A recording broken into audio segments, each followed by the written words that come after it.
Sixth science में आज हम पढ़ेंगे ऑब्जेक्ट्स अराउंड अस, चीजें जो हमारे इर्द गिर्द होते हैं। कौन सी चीजें हैं? बहुत सारी चीजें हैं। Objects around us typically refers to the chapter on classification of objects based on their physical properties। जब हम ऑब्जेक्ट्स के बारे में पढ़ेंगे तो हमें पता चलता है कि हम क्लासिफिकेशन की तरफ जा रहे हैं, यानी हर एक चीज अलग अलग दिखाई देता है। यहाँ आपकी मैडम है, यहाँ आपका सर बैठा है, आप इसको सर नहीं बोल सकते हैं, बोलोगे? हाँ, मुझे मैडम नहीं बोलोगे, क्यों? ये ग्रुपिंग है, ये औरत है, आप इसको मैडम बोल सकते हैं, और मैं यहाँ मर्द हूं, मुझे आप सर बोल सकते हैं। इसी तरह बच्चे हैं, हम इनको बच्चे बोलते हैं, हम इसको बूढ़ा नहीं बोल सकते हैं, जवान नहीं बोल सकते हैं, क्योंकि छोटे। इसी तरह हर एक चीज की ग्रुपिंग होती, हर एक चीज की क्या होती है? Grouping. Classification of the objects. अब क्लासिफिकेशन हम चीजों की कैसे करते हैं, देखो बेटा कैसे करते हैं। Objects around us can be classified into different groups based on their physical properties। जो हमारे सामने चीज हैं, उनकी जो फिजिकल प्रॉपर्टी है, इनकी जो हाइट है, उनको देखकर हम उनको क्लासिफाई करते हैं। उनको देखकर हम क्या करते हैं? उनको क्लासिफाई करते हैं, यानी ग्रुपिंग करते हैं। सच एज लिविंग थिंग्स, जानदार चीजें। दो ही चीजें दुनिया में है ना, देखो ऑब्जेक्ट दो ही किस्म के दुनिया में है, एक को बोलते हैं लिविंग और दूसरे को बोलते हैं नॉन लिविंग। एक को क्या बोलते हैं? दूसरे को नॉन लिविंग, यानी जिंदा और मुर्दा। जिंदा और मुर्दा क्या बोलते हैं? जिंदा और मुर्दा क्या बोलते हैं? यानी दुनिया में कितनी चीजें हैं? दो किस्म के हैं। एक को बोलते हैं लिविंग जो जिंदा है, और एक को बोलते हैं नॉन लिविंग जो मुर्दा है। तो लिविंग थिंग्स जो जिंदा है, उनका काम क्या है बेटा?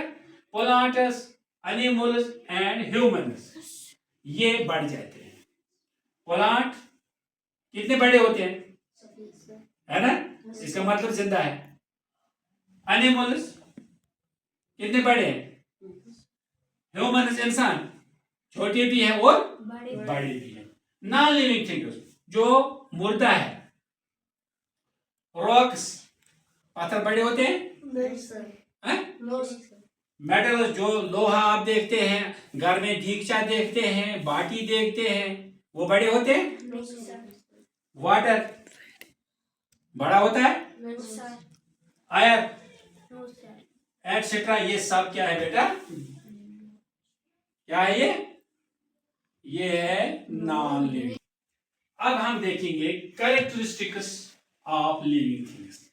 अब जो जानदार है उनकी खासियत क्या है, उनकी खुसूसियत क्या है, यानी इनमें इतना क्या सिफत है, इनमें इतनी क्या क्वालिटी है, ये बढ़ जाते हैं, तो वो हम देखेंगे। Growth, living things can grow and increase size. जो जिंदा है वो बढ़ जाते हैं और उनका साइज भी बढ़ जाता है। मैं आपसे बड़ा हूं या छोटा, है ना? आप भी इंसान हैं, मैं भी इंसान हूं, लेकिन मैं बड़ा हूं, आप छोटे बच्चे। इसी तरह रिप्रोडक्शन और दे प्रोड्यूस ऑफस्प्रिंग्स, यानी जो लिविंग है ना, ये अपनी पैदाइश बढ़ाते हैं, ये अपनी पैदाइश बढ़ाते हैं, यानी आपके माँ बाप के आप बच्चे हैं ना, इसी तरह ये अपनी नस्ल बढ़ाते हैं। कौन बढ़ाते हैं? Living things. यानी ये जो ट्रीज, ये भी अपनी नस्ल बढ़ाते हैं। सेंसिटिविटी, इनमें फीलिंग भी है। क्या है? फीलिंग, यानी महसूस भी करते हैं। दे रेस्पॉन्ड टू देयर एनवायरनमेंट, वो अपने माहौल के साथ अपनी जिंदगी गुजारते हैं। कौन? Living things. Movement, they move from one place to another. अब लिविंग थिंग्स दो किस्म के हैं। एक है दरख्त, दरख्त एक जगह से दूसरी जगह नहीं हिलता ये भी लिविंग थिंग्स है, मगर जो एनिमल्स है, ह्यूमन्स है, ये एक जगह से दूसरी जगह हिल सकते हैं, चले जाते हैं। इसलिए अगर कोई बताएगा प्लांट क्या है, लिविंग थिंग्स है, can plants move from one place to another? No, वो नहीं एक जगह से दूसरी जगह हिल सकते, लेकिन animals and humans can move from one place to another, यानी ये एक जगह से दूसरी जगह चक्कर मार सकते हैं, उधर इधर जाते हैं। Respiration, they breathe and exchange gases, यानी जो एनिमल्स हैं ये हवा लेते भी हैं और गैसेस भी एक्सचेंज करते हैं।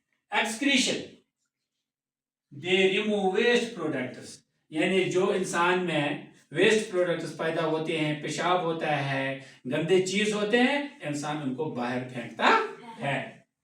Nutrition, they take in food and nutrients, और जो हम गुज़ा खाते हैं, हम क्या खाते हैं, गुज़ा खाते हैं, हम फूड लेते हैं, हम फूड खाते हैं, हम गुज़ा खाते हैं, उसके बाद बेटा नॉन लिविंग थिंग्स क्या है, non-living things do not have the characteristics like living things.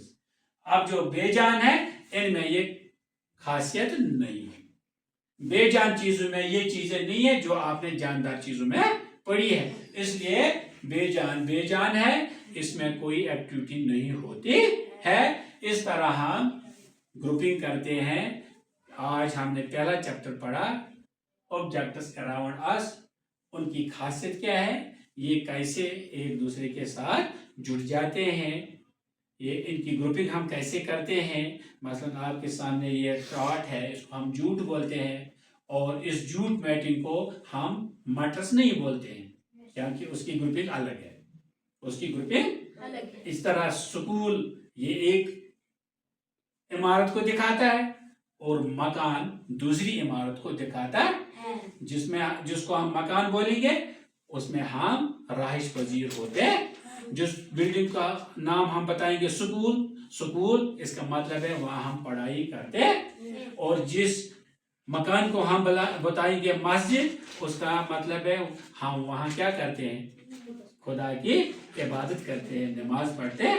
इस तरह ग्रुपिंग, इन चीजों को क्या कहते हैं, ग्रुपिंग कहते हैं। तो आज आपको समझ आ गया बेटा, क्या आया समझ, things around us, things around us, इनकी क्लासिफिकेशन किस बुनियाद पर की जाती है, उनको कैसे क्लासिफाई किया जाता है। घर में जाके इस वीडियो को अच्छी तरीके से फिर पढ़ना, सब्सक्राइब भी करना, लाइक भी करना और कमेंट्स भी करना। और इस स्कूल में शायद ये मेरा आपका लास्ट क्लास है, उसके बाद भी मैं क्लासेस वीडियो पर देते रहूँगा।